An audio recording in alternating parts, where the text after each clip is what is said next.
বারুইপুরে তৃণমূল প্রার্থীকে খুনের ঘটনায় সিপিএম নেতা সুজন চক্রবর্তী সহ 5 জনের বিরুদ্ধে খুনের চক্রান্ত সহ 3টি ধারায় মামলা রুজু করল বারুইপুর থানার পুলিশ।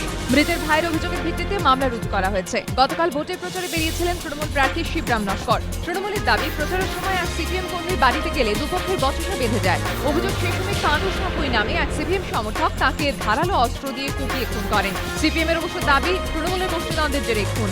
মৃত তৃণমূল প্রার্থীর ভাই সুশান্ত নস্কর বারুইপুর থানায় লিখিত অভিযোগ দায়ের করেন। ঘটনায় আজ দীনবন্ধু সাপুই নামে একজনকে গ্রেফতার করেছে পুলিশ, যদিও এফআইআরে তার নাম নেই বলে পুলিশ সূত্রে জানা গিয়েছে। আজ দীনবন্ধু সাপুইকে বারুইপুর আদালতে তোলা হবে। বর্ষার শুরুতে অগ্নিমূল্য সবজি বাজার। টমেটো কেজি প্রতি 60 টাকা, 1 কেজি বেগুনের দাম কোনো বাজারে 70 টাকা তো কোথাও 80 টাকা। গরমের সবজিরও চড়া দাম, 25 থেকে 30 টাকার কমে গরমে প্রায় কোনো সবজি মিলছে না। ব্যবসায়ীদের বক্তব্য, বর্ষায় অনেক সবজি পচে যাওয়ায় দাম বাড়ছে। অন্যদিকে মাছের বাজারেও চড়া দাম, যোগান কম হওয়ায় অগ্নিমূল্য ইলিশ, রুই, কাতলা, চিংড়ির দামও আকাশ ছোঁয়া। তবে কাটা মুরগির মাংসের দাম আগের থেকে খানিকটা কমেছে। পঞ্চায়েত মামলার জল গড়িয়েছে সুপ্রিম কোর্টে। পর্যাপ্ত বাহিনী ছাড়া অবাধ, শান্তিপূর্ণ এবং নিরপেক্ষ ভোট করতে তারা অপারগ।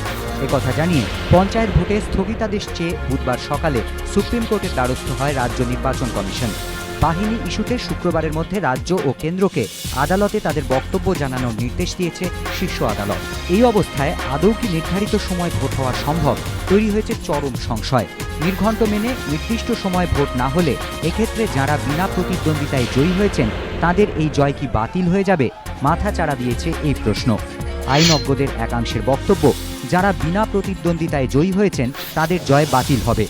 পঞ্চায়েত আইন বিশেষজ্ঞ ও পঞ্চায়েত দপ্তরের প্রাক্তন যুগ্ম সচিব দিলীপ চক্রবর্তীর অবশ্য দাবি, যারা বিনা প্রতিদ্বন্দ্বিতায় জয়ী হয়েছেন তাদের জয় নাকচ হবে না। এমনকি কোনো গ্রাম পঞ্চায়েত বা সমিতিতে বিনা প্রতিদ্বন্দ্বিতায় জয়ী প্রার্থীর সংখ্যা যদি 2/3 হয় তাহলে তারা নতুন বোর্ডও গঠন করতে পারবেন। সূত্রের খবর, গোটা গ্রাম পঞ্চায়েতে প্রায় 6000 প্রার্থী বিনা প্রতিদ্বন্দ্বিতায় জয়ী হয়েছেন। বেশ কিছু পঞ্চায়েতে একচেটিয়া দখল নিয়েছেন তৃণমূল প্রার্থীরা। খানাকুল, গোঘাটের মতো এলাকা এক কথায় বিরোধী শূন্য।